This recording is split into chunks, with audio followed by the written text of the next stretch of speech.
Good rainy afternoon, everybody. I hope it's not raining wherever you are because this is killing my vibe back here. It's kind of dreary, kind of dreary out today. And we want to be happy.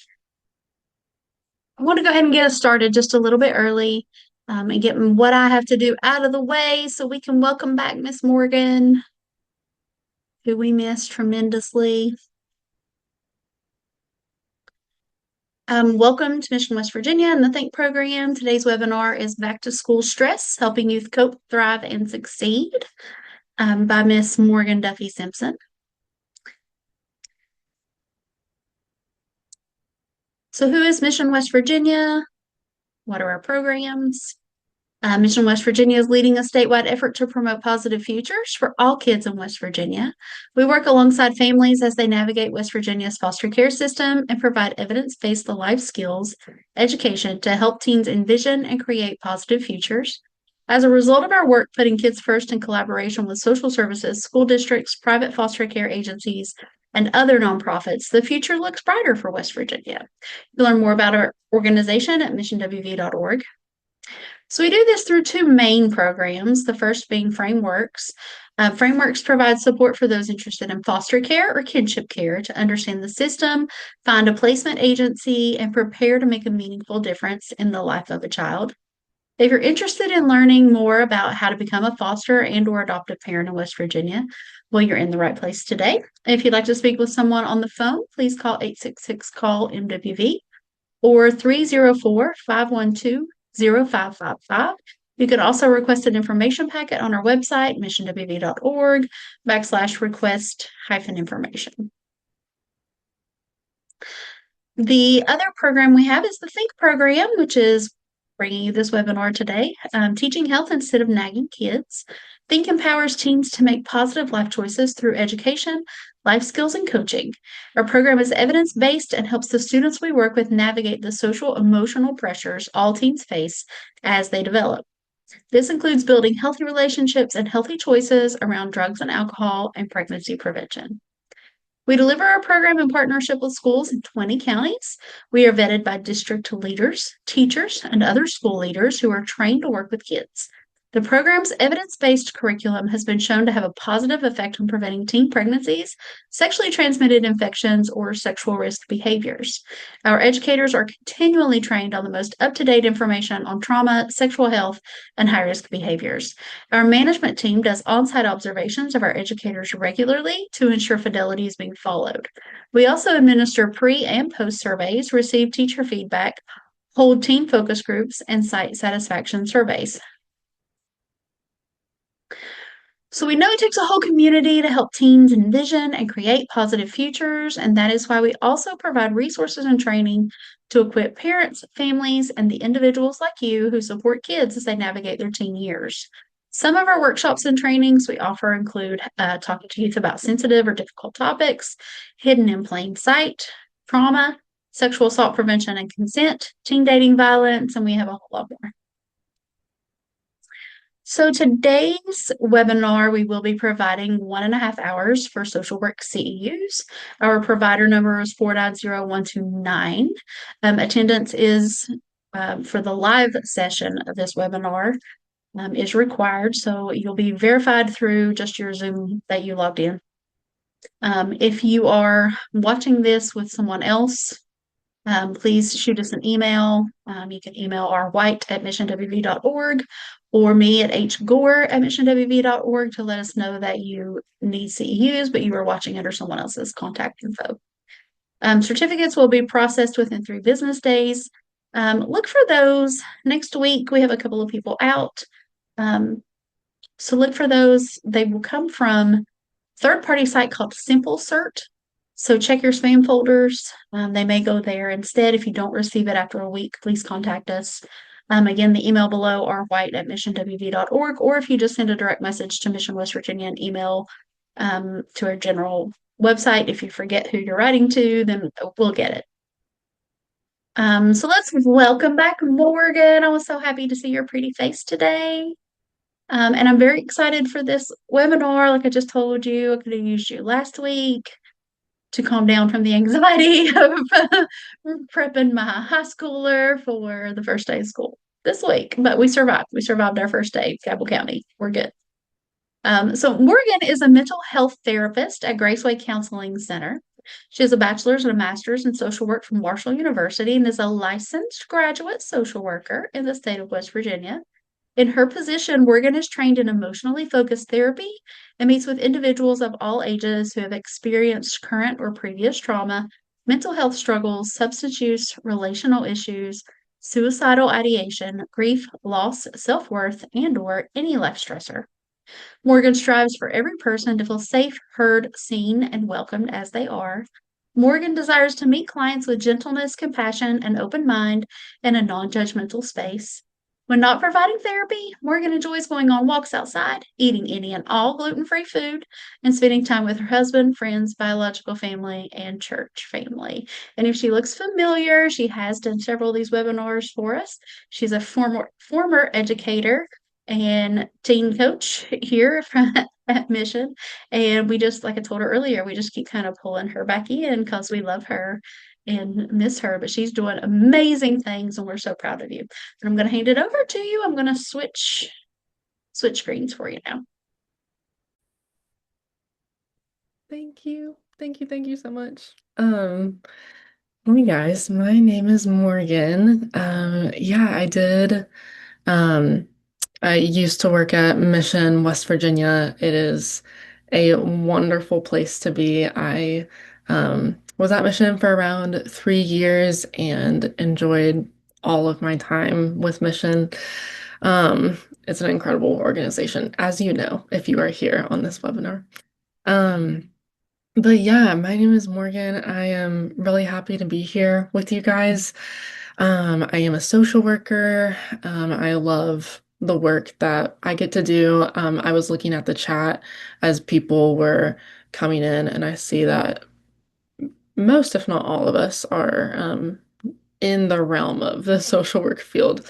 And so one thing that I did want to see, if you guys wouldn't mind, maybe type in the chat like how you work with youth. Maybe I think I saw someone who's a foster mom. That's amazing. So you can either put like parent of youth, teacher, social worker, maybe you're like a support staff at a school. I think I just want to get an idea of who is on this call, just so that as I'm talking about all the information today, I can kind of tailor it to everyone who's on this call. So thank you guys to just see a lot of professions coming through. I love that so many of you all are saying like parent slash social worker. It's amazing that you're getting to walk through this season with a youth of your own and helping people. So yeah, thank you guys. Thank you all for being here.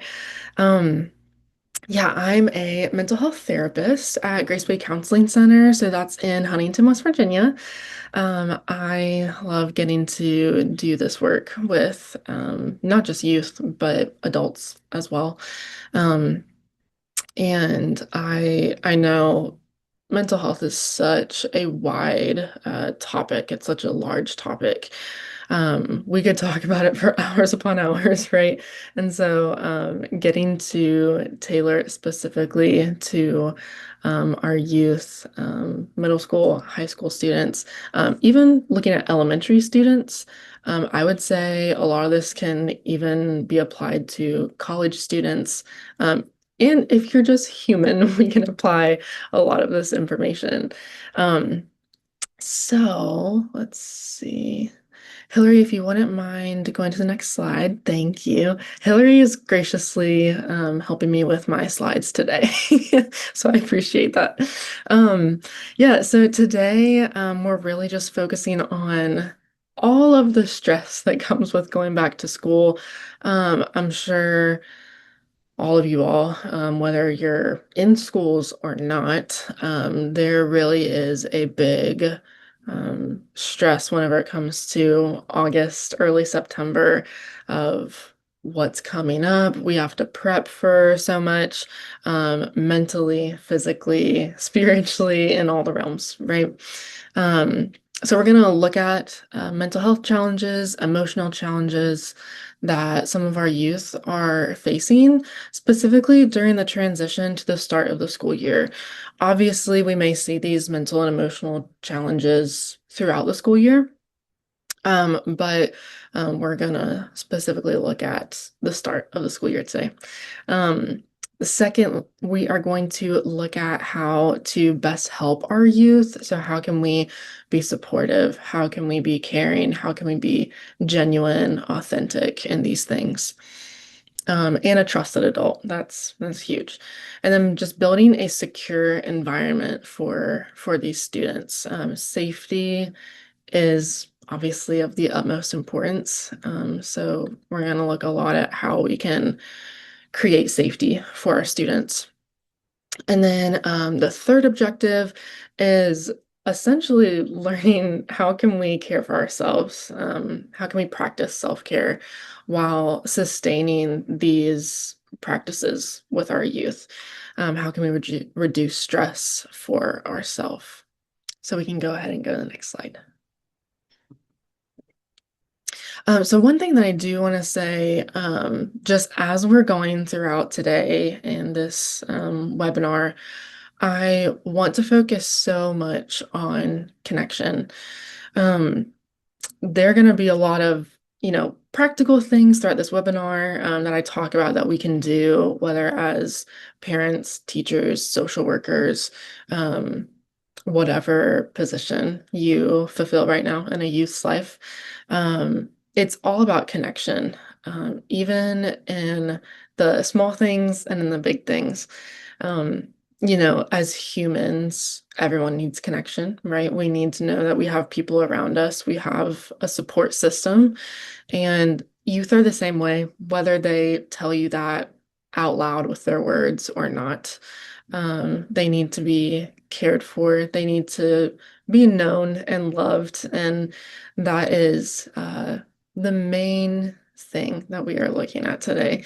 And that if we gain anything from this webinar today, I think just what I would love people to walk away from is, or walk away with is, if you are striving to connect with your youth, whether that's a son, daughter, student, whatever that looks like, if you are striving to connect with them, you're doing the best thing possible for that youth. Um, so we can go ahead and go to the next slide. Thank you. So let's see. Yeah, we are going to look through some social, emotional, physical, and mental challenges youth may face. It's a lot to go through, but our youth are facing a lot right now, right? So we can go ahead and go to the social. Thank you. So, oh, thank you, thank you. So looking at the social challenges, I think we could talk all day about how many social challenges our youth are facing right now. These are just a few that I think could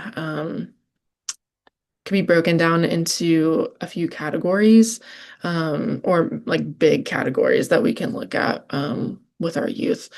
So, looking at social anxiety, this is definitely a mix of mental health, friendships, relationships, um, and just looking at what are they experiencing.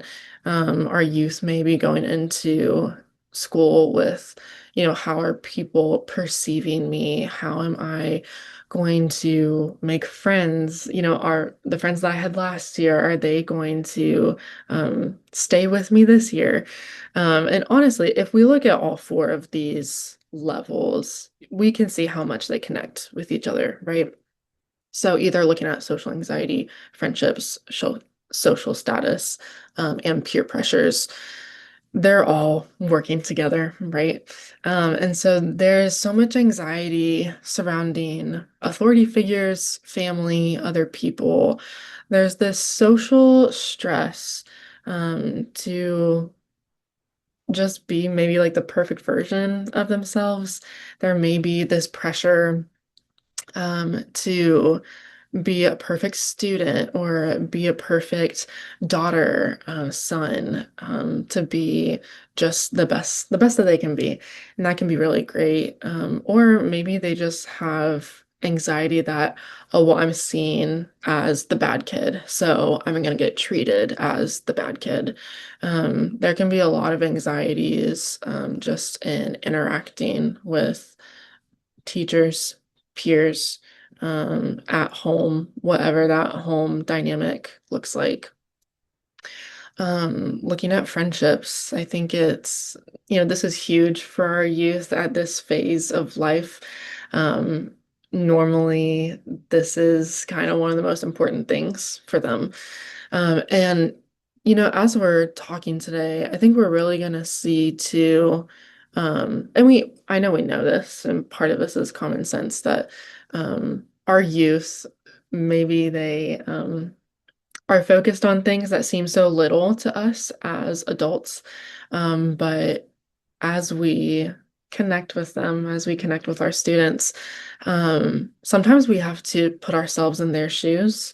Actually, probably a lot of the time, we're gonna have to put ourselves in their shoes and just remember what was it like to be in middle school and high school.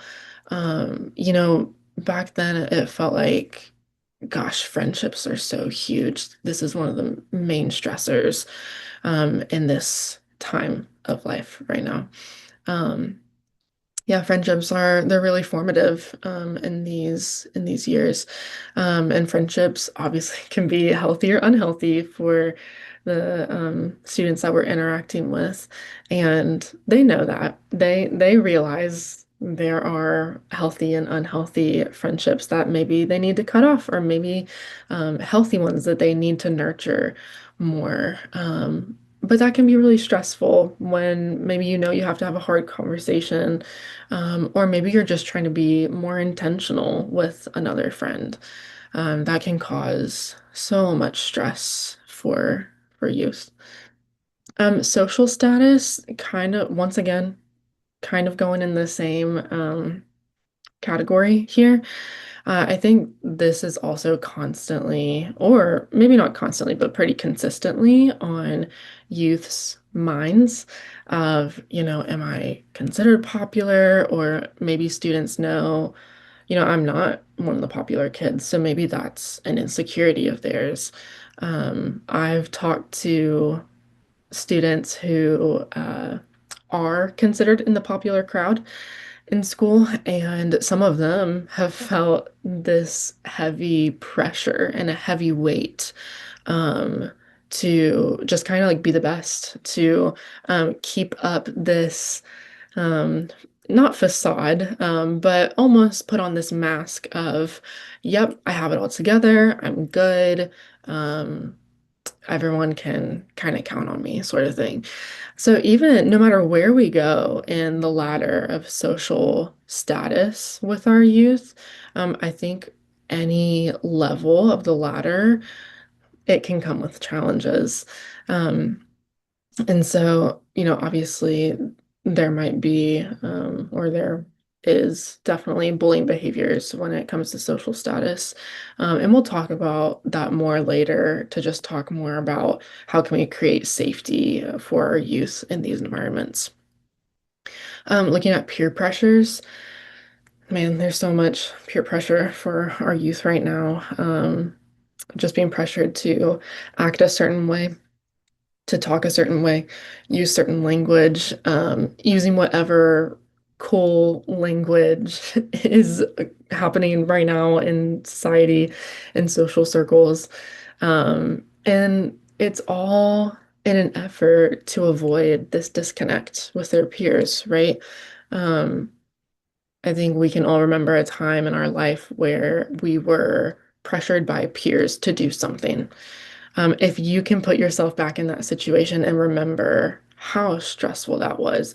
It seemed like if you didn't do what these people wanted you to do, it felt like the end of the world in that moment in time. Um, because why? Like, because that would create disconnection with them and peers. And so, once again, I think as we're looking through, just looking at the lives of youth today, just looking through the lens of connection with them, I think that can be really helpful for us. That's why we're looking at friendships. That's why some of our youth might stay in unhealthy friendships or unhealthy romantic relationships, because maybe that's the only form of connection that they have or that they know of, or maybe the only connection that feels real for them in that moment. Um, so, yeah, just looking through the lens of connection with this. Okay, we can do the next slide. So with emotional challenges, so much. We could go on forever. Um, Trauma, I mean, we know all of our students. I would dare say almost all of our students have dealt with trauma in some way, shape, or form. And we can talk all day long about whether that is big T trauma, little T trauma. But if we're talking about little T trauma, I would say everyone has experienced little T trauma in some way, shape, or form. Um, and, obviously, trauma goes along with all of these other emotional challenges, right? Um, Self-esteem, that is just so, such a huge factor in middle school and high school. These youth are, I would say, pretty consistently thinking, how do people view me? How am I viewed by my peers, by teachers? How am I viewed by other parents or a coach or a mentor? Um, and even how they view themselves, and how they view the world around them. That is going to make up either a low self-esteem or high self-esteem. Um, and honestly, that goes into all of these as well, how they feel about themselves and how they view the world around them. That affects depression, anxiety, trauma for our students. Um, I assume there are many students coming into school with high anxiety right now, for so many reasons. It could be that they got bullied at school last year. It could be that it's a new school year, so a lot of unknown. That's really scary. If we as adults can think, when was the last time I did something where I stepped into the unknown and I stepped into something where I had no idea what was going to happen? That's terrifying, even as an adult, right? And so just empathizing with our youth that, wow, this is really hard to go in on the first day of school, wanting to look maybe really cute, or just maybe wanting to have a good outfit picked out, maybe just wanting to feel good about themselves in some way, shape, or form. Um, I think we can point to almost anything can create anxiety for our youth. Um, Depression as well. Once again, if maybe a trauma has occurred at school for our youth, then there can be this sense of, gosh, I don't want to go into this physical building because it's so triggering for me. Once again, any type of bullying, harassment, any type of belittling in any sense, it can really cause depression in youth if they're thinking about all of those things that happened last year or the year before, and going into that same setting, almost bracing themselves for it to happen to them again.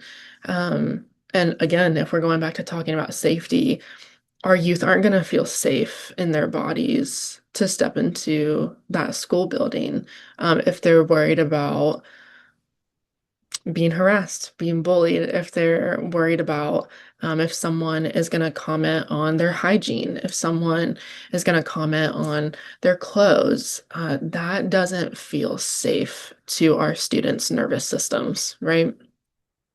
So we can, I would say, empathize deeply with our youth in those senses. Like we can definitely understand being anxious, saying, gosh, I don't want to step into this situation because this is so uncomfortable for me.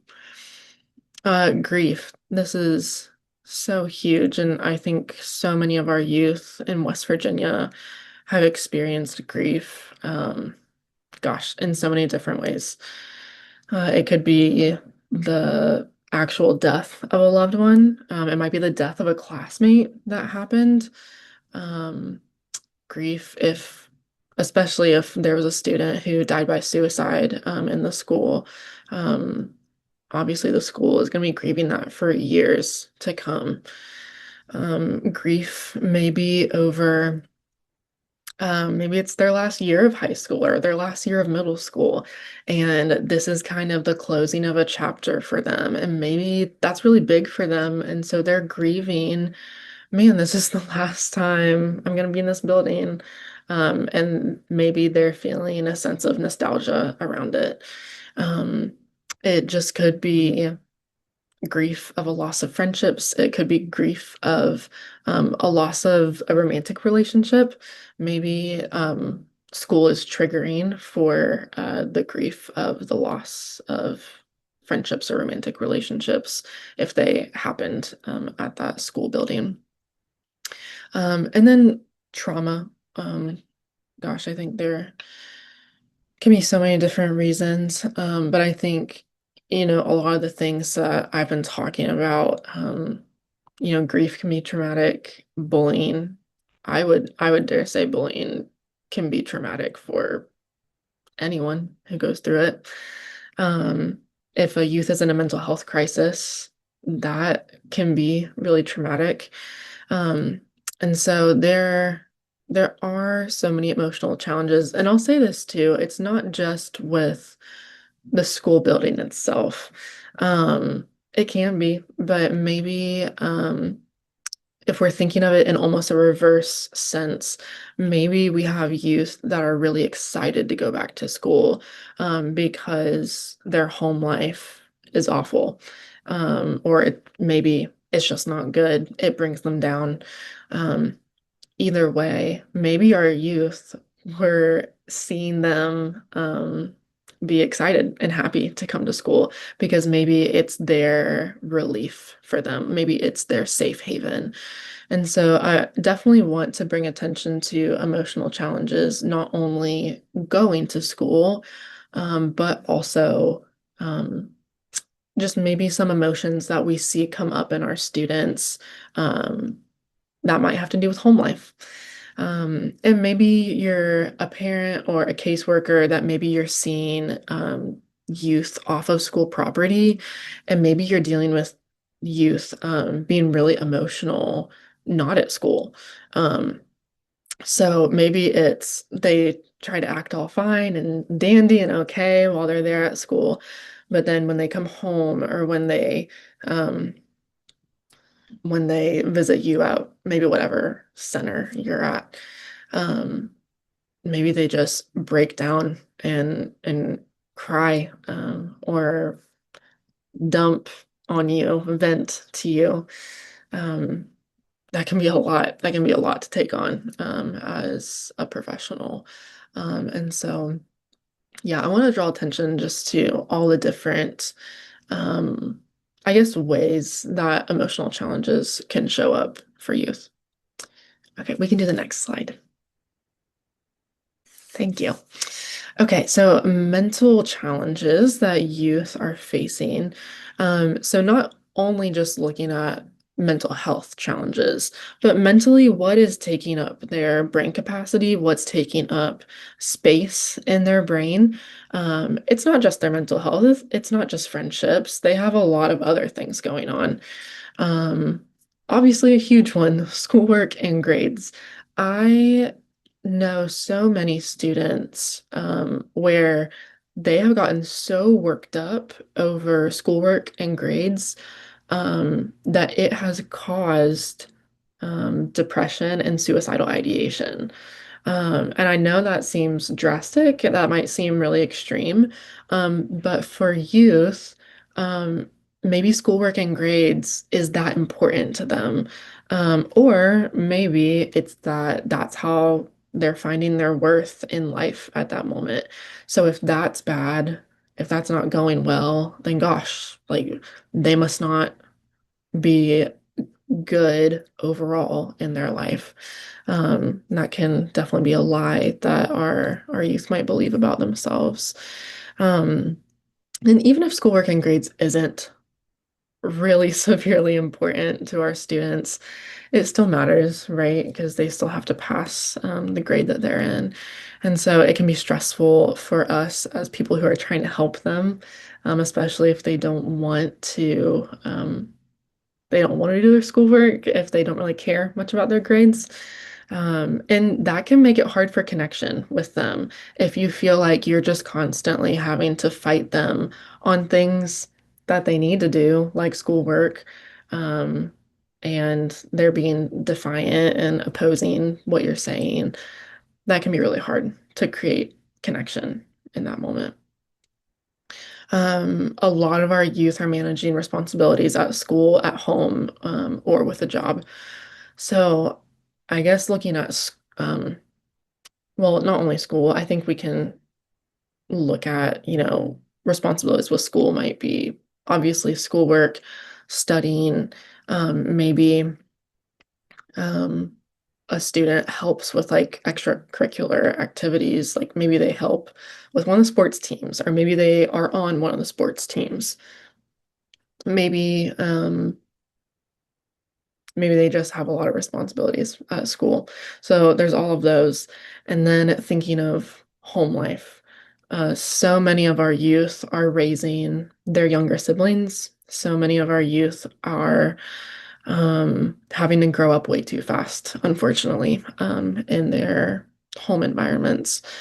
And so if we think about our youth having to take on the role of not only providing for themselves, but providing for other siblings in the home, and then trying to study and stay on top of their schoolwork, on top of that, how much stress that is for much of our youth. And I would just say youth in Appalachia in general. And then once we get into high school, a lot of them are, maybe maintaining a job.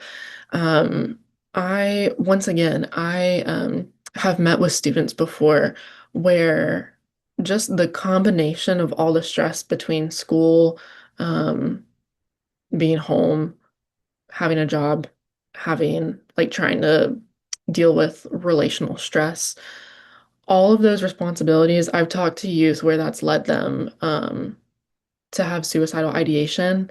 And one youth specifically that I am thinking of that I've worked with, she there were times where she almost had to go to the hospital because it had gotten that difficult for her. So, you know, once again, that might seem really drastic, that might seem really extreme to us, but once again, if we are getting on their level and seeing like, okay, this is all that's in front of them right now, this is all that they can see. Um, yeah, that's so stressful if that is all that is in front of them, that's in front of us. Economic stressors. This can definitely, it is definitely tied in with the home. Um, and honestly with a job too, because I think a lot of our youth might be working a job to help provide for their family, or provide for their siblings.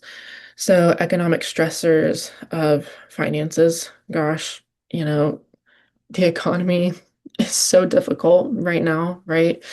And so if we can think of all the students who are having to be parents right now, students who are having to think through finances to help their families.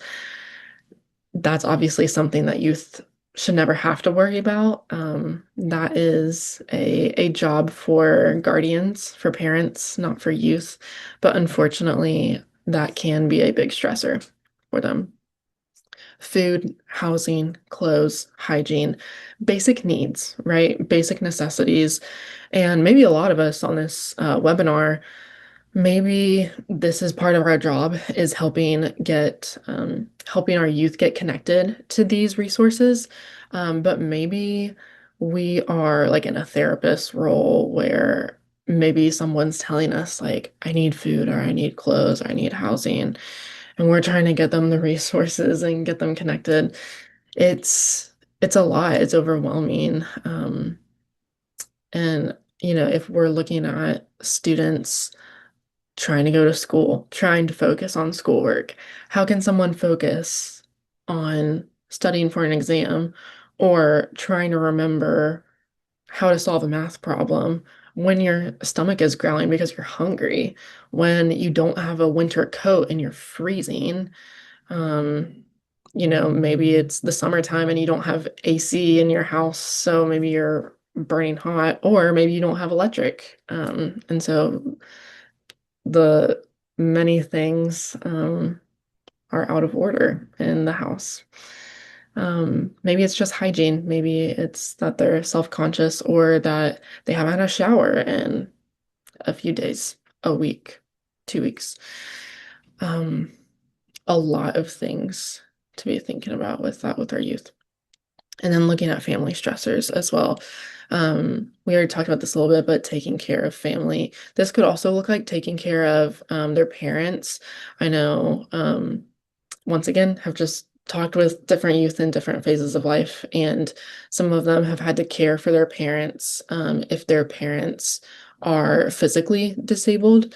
Obviously, our youth, unfortunately, they might be the more mature person in the home. So maybe they are taking care of their parents emotionally, trying to take on the emotional toll for their parents. Maybe they're even helping provide physically as well.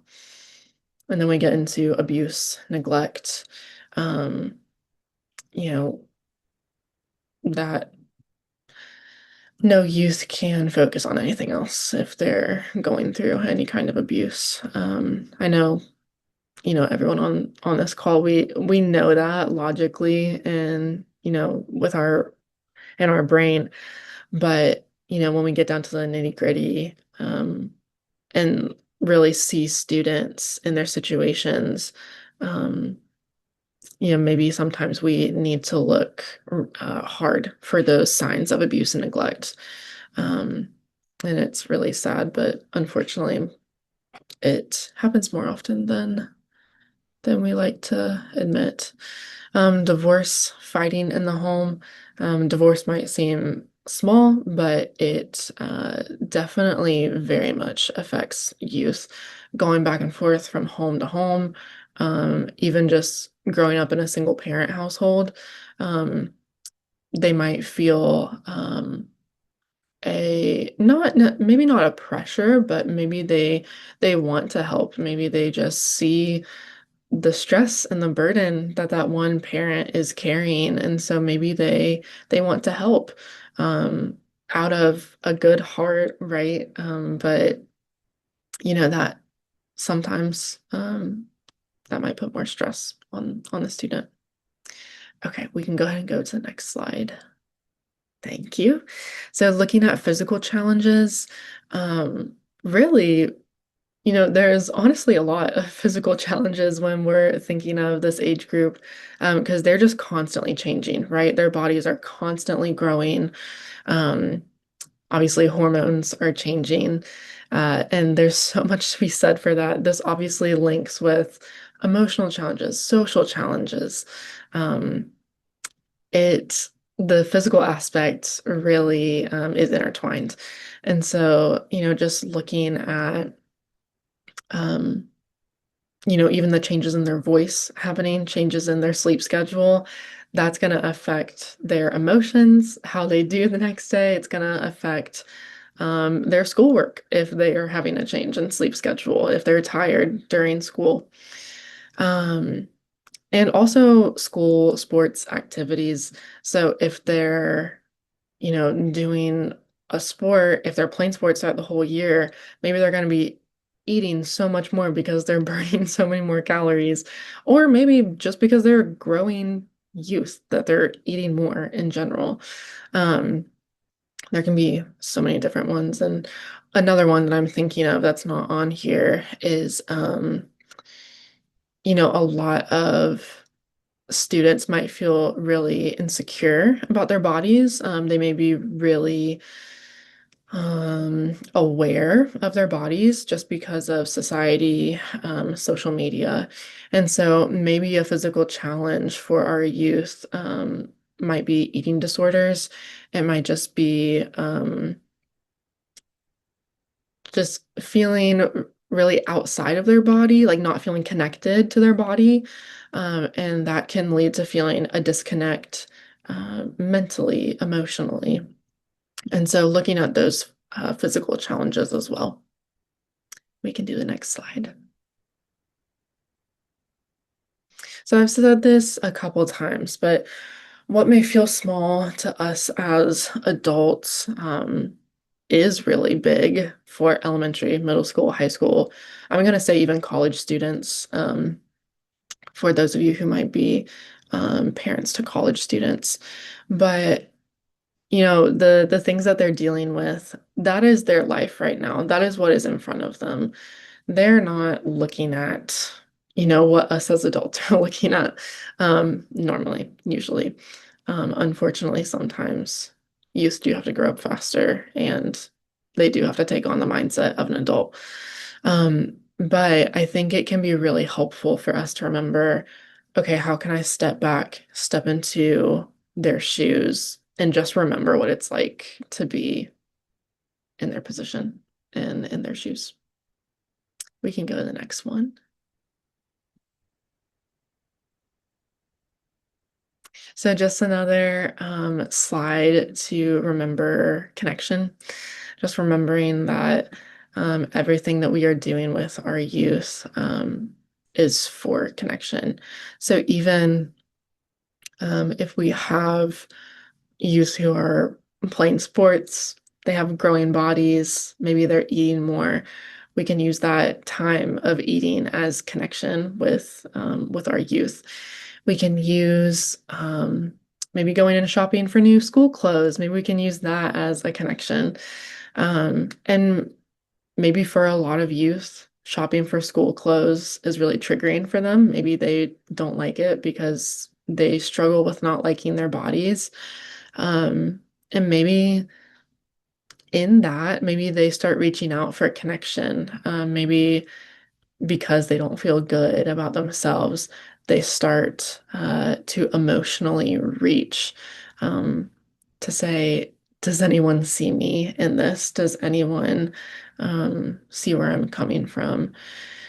And so they're inviting us. It might not feel like it, but they are inviting us into this space to connect with them.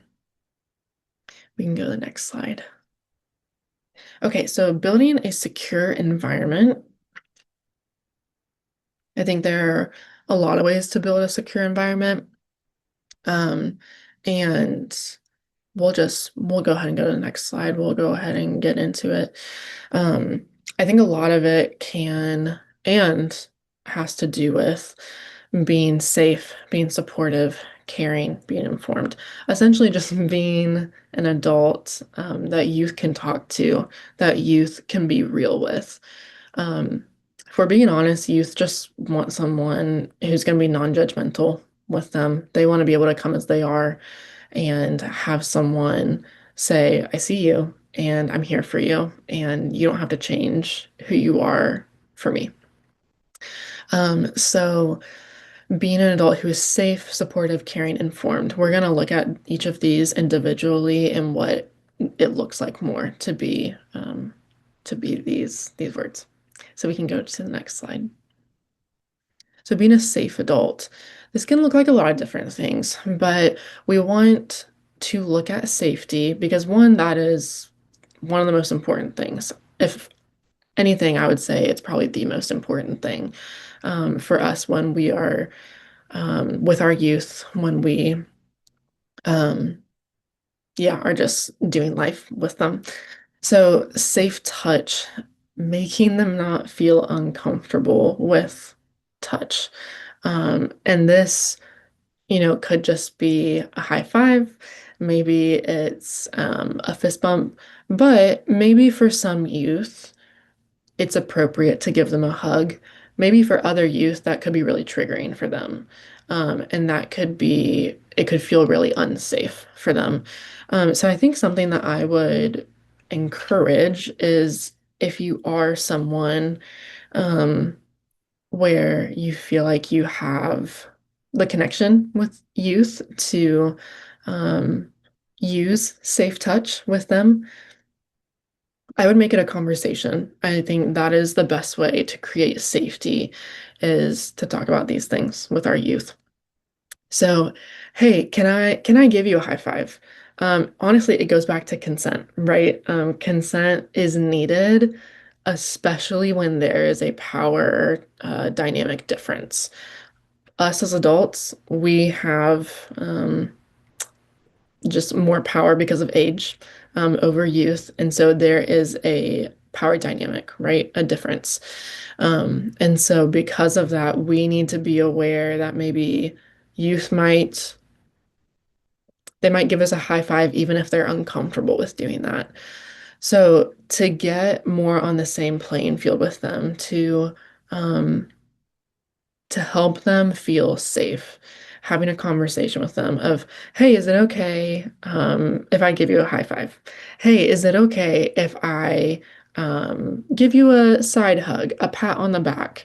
Um, Again, whatever is appropriate for that time. But safe touch is huge, especially with youth who we know have been physically or sexually abused, or even if it's just emotional abuse and they have been in situations where um, maybe an adult has threatened physical violence. Um, those are definitely also situations where we need to be really cautious. Using safe words. So this also goes back to communicating with our students, with our youth, um, not using inappropriate language, but also using words that they can understand. That might seem kind of simple, but using words that aren't too heady for them, using words that are on their level, where we are speaking their language, where we are connecting with them, right? Um, Once again, using words that aren't going to make them feel uncomfortable. So once again, going back to just being really transparent, using consent, saying, "Hey, is it okay if I use this language?"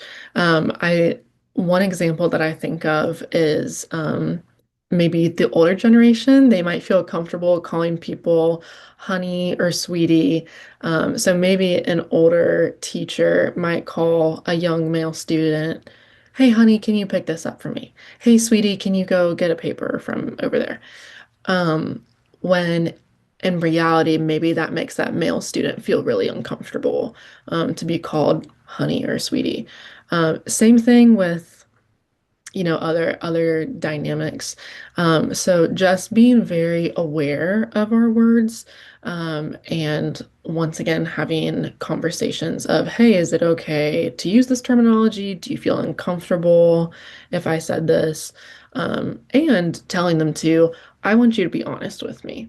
I think that can really bridge a gap between you and youth. If you tell them, "Hey, I want your honesty. No matter what your answer is, I can handle it. I'm not gonna freak out with whatever you say." Safe action. So this is similar to safe touch, but actions, it's not just physical contact with the student. It is every action that you make with your body. So this could be just being aware of how close you are to students. If you are too close in their bubble, if you need to back up, if you're too much in their space, um, safe actions can be really helpful. And just once again, using consent with those as well. Reporting when necessary. This is so important. A part of being a safe adult is a youth knowing that you will keep them safe if they find themselves in an unsafe situation. So it is extremely important for all of us, which I'm sure majority of us, since we're social workers, I'm sure majority of us know um, the law on mandated reporting of reporting abuse and neglect. If you by chance are a parent that where you're not as familiar with what to report with abuse and neglect, I would really encourage you to just look up West Virginia state law on abuse and neglect. Same with, I would say just anyone who isn't familiar, that's the word that I was looking for, who isn't familiar with reporting, I would really encourage you to become more familiar with the state law because I'm a firm believer that everyone at some point is going to be in a situation where maybe they're like, oh, wow, that seems different. Like maybe that seems unsafe. Like, was that okay? That situation didn't seem okay.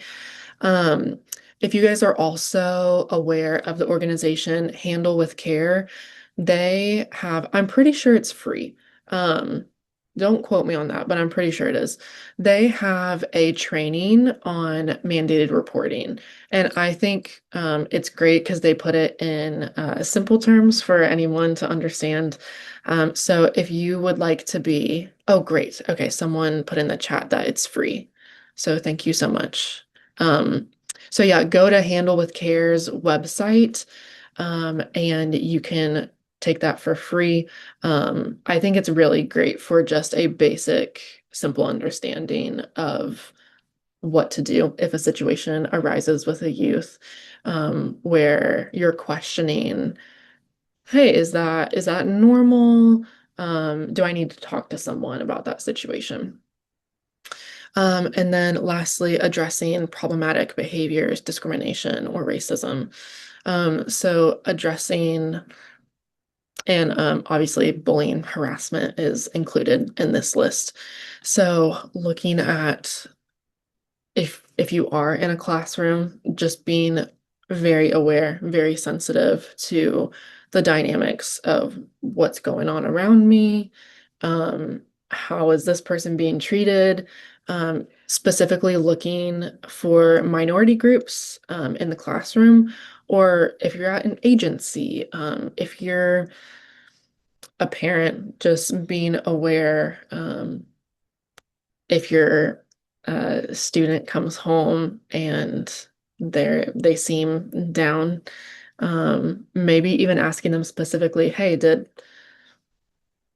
anything happen at school where you got harassed or bullied, or there were any behaviors that you felt really uncomfortable with, or maybe just uncomfortable with. Um, but yeah, if you work at a center, just being very aware of, okay, who are the people in here that are more vulnerable, um, or maybe more vulnerable to certain situations? And how can I come alongside them? How can I let them know that I'm a safe person to come to? Um, and I will say this too. Um, even we definitely need to be aware of minority groups. And at the same time, if we're looking at a group of people who are not a minority, it would probably be white males, heterosexual, right? Um, we still want to check in on that demographic, right? Because we know anyone in that demographic, they can still be bullied, they can still experience harassment, right? And so continuing to check in on everyone essentially is what I'm saying. Okay, we can go to the next slide. Thank you. Okay, so being a supportive adult. So coming alongside our students academically, emotionally, mentally, physically. Um, the last two I'll come back to later, financially and spiritually. Um, so with academics, emotions, just mental state, physical state.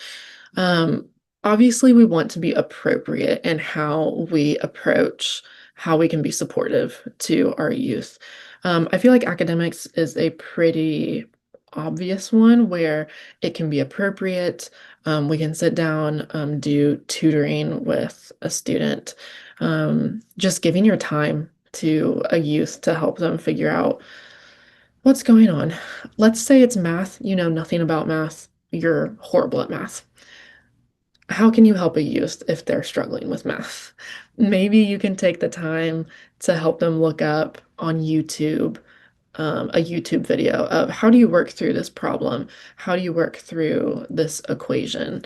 Um, and even helping them if you have no idea how to do math, we can still help in an academic sense. Emotionally, being there for them emotionally, mentally, this can be really helpful, but also needs to be done well. We don't want to, I guess, get to a state where um, emotion is so invested to where it is not appropriate with youth. And so I think I would say continuously check in with your supervisor. Hey, like, was this okay? That, you know, we went this deep with a youth. Honestly, I think a lot of our youth need attention, like they need care for their emotions. They need taken care of mentally. So a lot of our youth, they need they need the love. And so I'm not saying don't love them. Please do. We need connection, right? Just being aware. And then physically being supportive as an adult. This goes back to safe touch and safe actions. So physically, maybe a student straight up asks you if they can have a hug. And maybe you feel comfortable with that, so you give them a hug. Maybe it is a situation where you don't feel comfortable, or maybe it's a situation where you think it's unwise. It's okay to say no to that, or maybe give them a side hug, or maybe say, hey, I don't feel comfortable with that right now, but I do want to be there for you, and I am here for you, and I want to listen to you. Um, there are definitely ways that we can show youth that we care for them. Financially, this one can be hard because definitely not everyone has the means to financially, and that is okay. Some people might not feel comfortable supporting youth financially. They may feel like that's kind of sticky territory to get into. But I also know people who really love to love people through finances. And I know for some people, they love to show care and affection by buying something little for youth, whether that might be a Taco Bell Baja Blast. Maybe it is um, I don't know, maybe it's a candy bar or something that they really love. It can be something little, obviously not something extravagant, um, but something that just shows, hey, I care about you, I'm here for you, I'm thinking of you. And then spiritually, I think this is definitely an area where if youth and or the adult, if they practice if they practice religion or if they're spiritual, then coming alongside youth in that way, especially if they don't have a spiritual mentor or if they don't, have anyone to talk to about religion, spirituality. Maybe they want someone to talk to about that. I think youth, they have a lot of thoughts. They have a lot of deep thoughts, and I think this generation can be really open to having a lot of conversations. So once again, I know a lot of this kind of comes down to what's appropriate, what's wise, what is comfortable for you and for the youth. So thinking through those in that way. Okay, we can go to the next slide. Okay. So being a caring adult, we want to be intentional, authentic, gentle with our youth. Um, our youth know if we're not being intentional or if we're not being authentic, if we're not being genuine. They can tell. I swear youth have a certain like superpower to tell if someone's being genuine or not. But their spidey senses, they can tell. So I think that can work wonders. It can go such a long way if you just be yourself, if you're just authentic with them. Um, Gentleness too. I think um this may be one that's underrated. It could be one that is taken for granted by youth. But I still think it's needed nonetheless. We need adults who are going to be gentle with youth. I have seen a lot of adults who have not been gentle, and it has been detrimental to youth before. And so um, we can care for our youth in a gentle way. Still tell them what they need to hear. Still be honest with them, but we can still do it in a gentle way. And even the sentence that I put on there, being aware of your eye contact, your body language, your tone of voice. Um, those all might seem little, but add it all together, and that's a lot of what someone pays attention to. I cannot remember the specific percentage, but I think it's somewhere along the lines of 75% of communication is body language, and then 25% is the actual words that are spoken. I might be screwing up that percentage, but a vastly is a big difference in the percentage. So, once again, going back to connecting with our youth through our actions as well. Okay, we can go to the next one. Okay, so being an informed adult, once again, this goes back to abuse and neglect reporting. Being informed on trends. This may seem minimal, like very small, but it can be really helpful if we know the trends that our youth are seeing and that they are going through. We can be more in tune to how they're doing. So let's say we know mental health trends.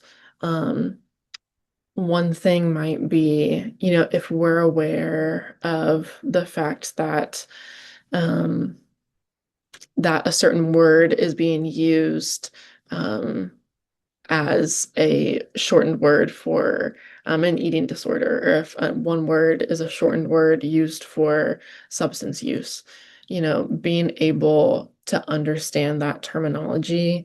And if you hear a youth say something, we can be more aware of, oh, okay, I realized that what that youth was talking about. I realize, okay, I might need to keep my eyes on them, have a conversation with them, see how they're doing, check in with them. Socially as well. It can also, once again, breed connection. Being aware of student situations, being informed on student situations.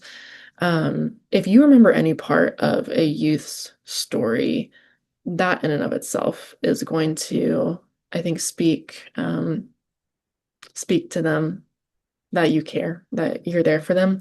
But also, when we know student situations, obviously we aren't as ignorant, we aren't as naive.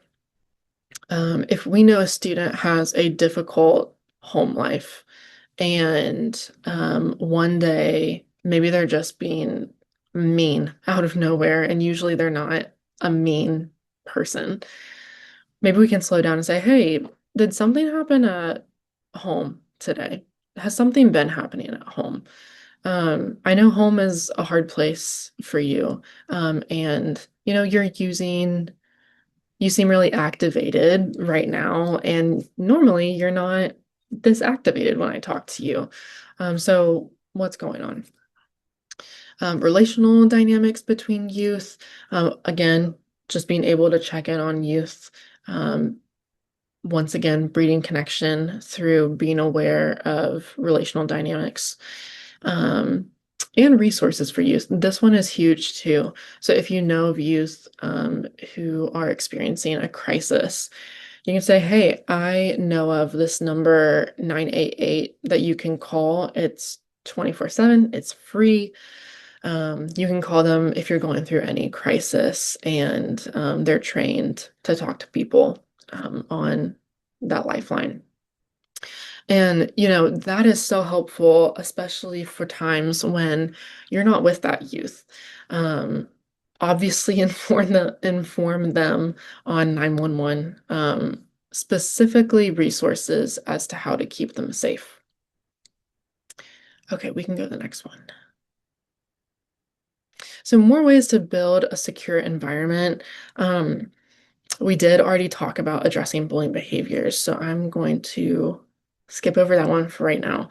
That is very important. I don't want it to seem like that's not important. But I think I'm running a little behind, so I'm gonna keep going along right now. So, creating a calm setting. This can be really helpful. I was thinking of a classroom when I put this on the PowerPoint, but not a lot of teachers are on here. So maybe it looks more like creating a calm setting in if you have an office, like making the office more calm. If you are a social worker that like might pick up a youth and take them somewhere to do a session or a supervised visit, you can make the car as calming as possible. Maybe ask the youth, do you want music or do you not want music? And then we can play calming music, or even something as little as smell, like allowing there to be a good smell throughout the car, the office, whatever setting you're in. That can also help ground someone to the present moment as well. So just using whatever you can to create calm, not only um, for the youth, but also for yourself, kind of like as co-regulation. So making adjustments when possible or if it's necessary. So this could just be, you are trying to connect with the youth. You're seeing that what you're doing is not working. You're trying to be a caring adult. You're trying to be genuine and authentic. And for some reason, it's not working. It's not clicking. Um, I would say it's so hard because it would vary on the different situations. But I would say talk to a supervisor, get advice from someone who's been in the field longer than you have, get advice from someone who's been in the position longer than you have. If you don't have access to either one of those, um, I would say, the internet is your friend. Use it if it is appropriate. But and there are times I think if we have the relationship with youth, I think there are times where we can go to them and say, "Hey, I just see that you have been pretty down lately, and you know, I've tried to be there for you, but I just want to know how I can be there for you better. And just being honest and seeing where that leads. And the last one, taking action to help youth receive additional help. Um, I think there are so many times when we, as adults, we might be scared to admit that a youth is severely struggling.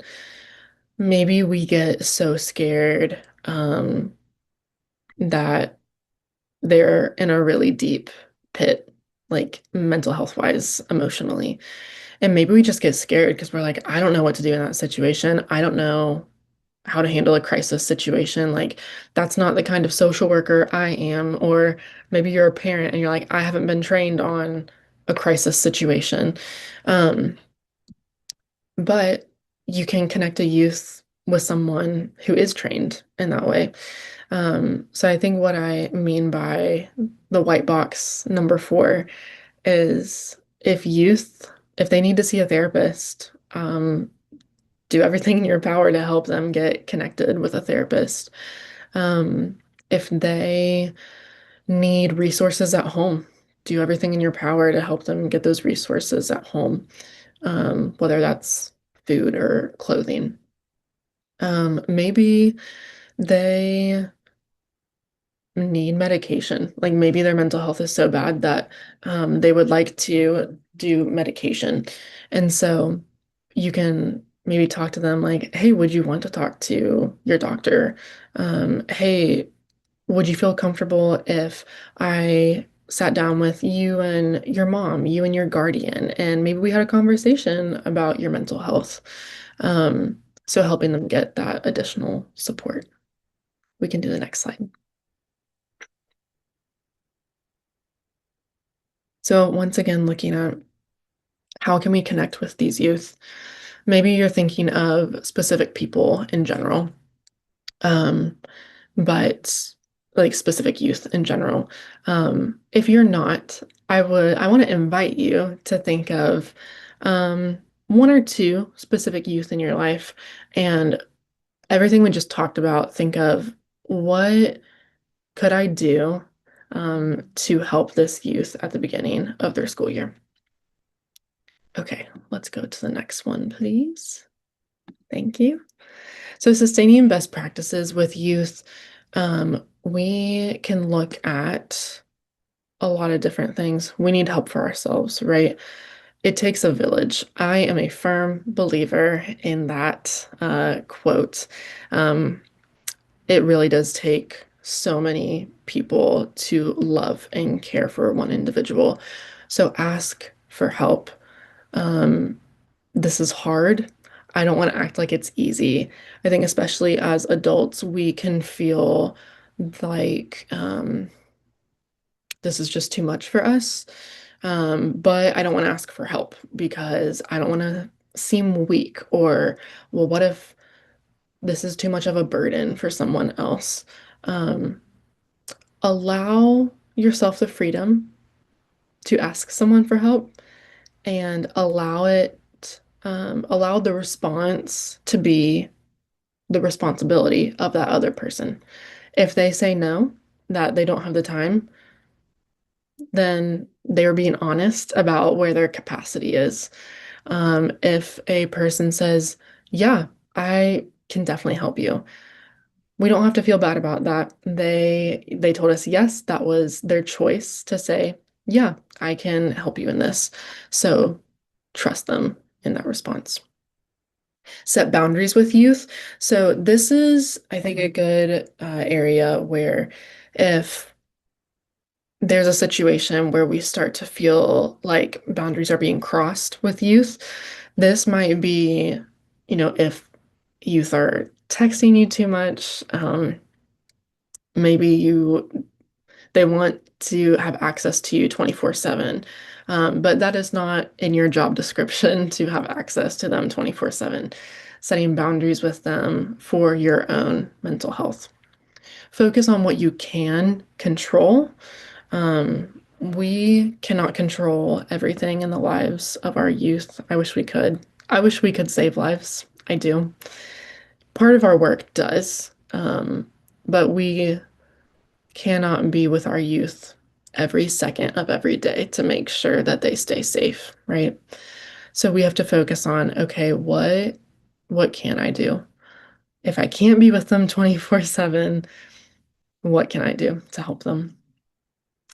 It is okay to say no. Maybe someone is coming to you and asking you for help, and you realize, man, I just don't have the capacity right now. I am swamped with work, my own youth. I am swamped with life in general. Um, it's okay to say no, and you can give yourself the permission to say no. Being authentic, we did talk about that a little bit. Keeping a schedule. This is something that's really practical that can be really helpful for youth, is helping them stay on a schedule. It's good to have consistency. It can help stabilize their mood. Um, just being consistent with whether that might be meal times, whether that might be a nighttime routine, a morning routine. Maybe it's 5 minutes of um, like doing something 5 minutes right before they go to school. Whatever, whatever you think would be helpful for you and your youth. Okay, we can do the next slide.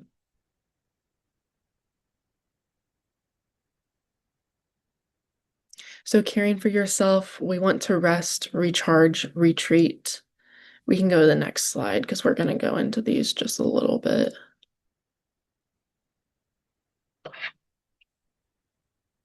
So looking at resting, we can look at slowing down. How can you, as a caretaker, slow down and care for yourself? How can you do something that is helpful for you? How can you do something that allows your mind and your body to rest at the same time? Do something you enjoy. I would say, like, do something um, that you actually love to do, not something that someone else tells you, oh, this was helpful for me, so you should do it. Doing something that is helpful, taking time off work. Allow yourself to not be productive. It is okay to not be productive. We need to allow ourselves to not be productive. Certain days, certain hours, certain minutes.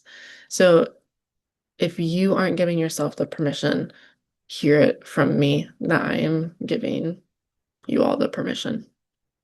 Okay, we can do the next slide. Recharging. So this might be helpful for those of you who need a routine to help you. So some of these things, maybe life feels so chaotic right now that grocery shopping seems impossible, that cleaning seems impossible. Any time to yourself seems impossible. So maybe I said rest, and you're like, Morgan, that's not possible at all for me right now. I would challenge you to schedule time to yourself, as in write it in your planner, write it in your calendar, whether it is, yes, someone said a mental health day. 100%. Yes, take a mental health day. Um, and it doesn't even have to be a day. Maybe it is an hour. Take a mental health hour, and that might be a mental health walk. Maybe for you, it is really helpful for you to go to the grocery store at the beginning of the week, meal plan at the beginning of the week, so you have everything figured out. You don't have to worry about it for the rest of the week. Maybe for some of you, doing laundry on a specific day is really helpful for you, and then you don't have to worry about it for the next however week or two, however long. Um, Spending time with a friend, doing something that gives life to you, or maybe doing something now so that you can enjoy more life and time later. Um, okay, we can go ahead and go to the next slide. So retreating, this looks Yes. Sorry, I'm looking at the chat. Someone said, sometimes my husband and I have to schedule time together. I love that. That does not sound awful at all. I actually think that's really good because you're being really intentional about getting together. Sometimes I actually think a lot of the time we have to be really intentional about that with our spouses, our partners, our kids, our friends. It can be really hard to be intentional. So, honestly, I applaud you for putting something on the calendar to schedule time with your husband. Um, yeah, so schedule time with yourself as well. I would challenge all of us to do that. Um, Retreating for a moment a day, a long period of time. That long period of time might be a day, it might be a weekend, it might be a week. Maybe it could be um, maybe it could be a weekend because maybe all of us don't have a week of vacation to take off, but maybe for a lot of us, just one day doesn't feel like enough. So maybe just take, you know, Saturday, Sunday, to get at least 2 days, Friday evening, Saturday, Sunday, right? Okay, we can go ahead and go to the next slide. Sorry, guys, I'm kind of rushing through these last few. Okay, so I saw this quote and I thought it was really good. Caring for others is important, but COVID, so this is a little while ago, but COVID really did teach us something, and it's that caring for yourself, you're caring for others in the midst of it. It, I do agree with the quote that says, you have to care for yourself before you care for other people. I do get that. And at the same time, I would say, sometimes we can look at it in this sense of we do have to care for ourselves. And in doing that, we are recharging, we are resting in order to take care of other people. So we can even look at it as our rest is helping other people. And that's not even a cop out either because it's true. Um, we have to sleep, we have to eat, we have to drink water, or just drink in general. We have to um, just have our basic needs met, right? We have to be cared for as well. So allow yourself to be filled up so that you can care for others. Okay, we can go to the next one. I love this quote. I don't remember if someone specific said it, but my current supervisor, she says this a lot, and I love it. People are hurt through connection, and people heal through connection. So all of the youth that we are working with, they're hurt in some way, shape, or form. Every person that we come in contact with is hurt in some shape or form. And how we can move through life is even though we are hurt by people, we heal through people. Um, we can look at our youth that have been hurt and say, gosh, I am so sorry that you have gone through what you have. You shouldn't have had to. It wasn't your fault. Um, you know, I don't know if this would be helpful to say, but maybe for some people saying like, I wish I could take it from you. But and then just telling them, hey, I'm here for you. I want to be there for you. I want to help you heal in whatever way that might look like for you. Um, and I think this can be encouraging for us as well, because healing through connection, that takes a long time. It's not just one day, you're good to go, like you're healed.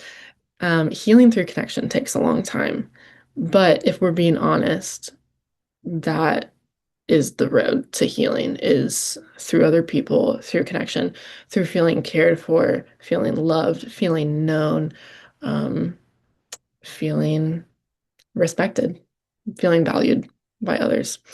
And so if we can be the second half to this, and let's be honest, we've been the first half. We've been people who have hurt other people. Um, and that's sad, but we can also help heal in the process. We can help heal people through just loving and through caring and um, just through so many different things. So we can go to the last slide. Great. Thank you. So I want to apologize because I feel like I went a little faster in the last section. So if you guys want to go back and look through those last few slides, we will send out the PowerPoint. Um, so if you guys want to go back and look, definitely do. I also believe this was recorded. I'm not positive on that, so do not quote me on that, but I think it was recorded. So if you would like to go back and look through any of the slides, there's that as well. Um, I know we only have 5 minutes left, but if anyone had any questions, my email is at the very bottom. Um, Let me say this too. I'm so sorry. Before people leave, this is the last thing I'll say. I think something that can be really helpful for all of us as social workers, and for parents, we we need therapy ourselves, if we're being honest. I think I'm a firm believer that everyone needs a therapist. Even therapists need a therapist. And so I would really encourage you all, um, if going back to school is really stressful for you, if going back to work is really stressful for you, if you're just in a stressful season of life, I would really encourage you to find a therapist, to just have someone who can shoulder the load with you, to have someone that you can walk alongside. Um, so if you guys are looking for someone, um, we are always taking inquiries at the practice that I work at, Graceway. It's in Huntington, but I understand that people are coming from everywhere, all around the state.